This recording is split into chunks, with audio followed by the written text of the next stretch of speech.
Le maître mot, c'est la confiance.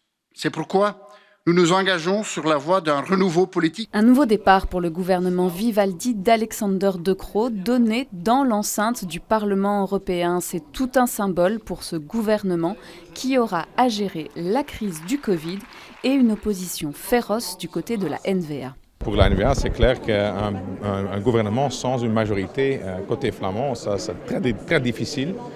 Et il y a beaucoup de soucis sur ça.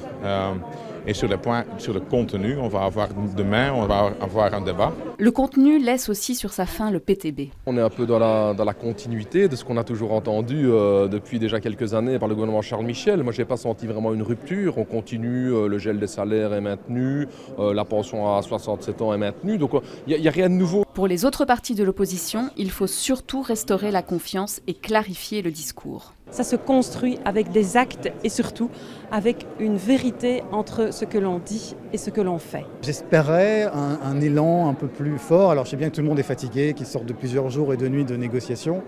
Mais il porte, Alexander De Croo, la responsabilité d'une coalition de 7 partis qui doit nous sortir d'une crise sanitaire, d'une crise économique, d'une crise sociale. À combien sera la pension? Des nouvelles taxes verront-elles le jour? Comment financer les politiques du gouvernement sont les questions qui restent en suspens. Mais du côté de la majorité, on se réjouit de l'existence du nouveau gouvernement. C'est une déclaration de politique générale qui est une déclaration d'intention très forte.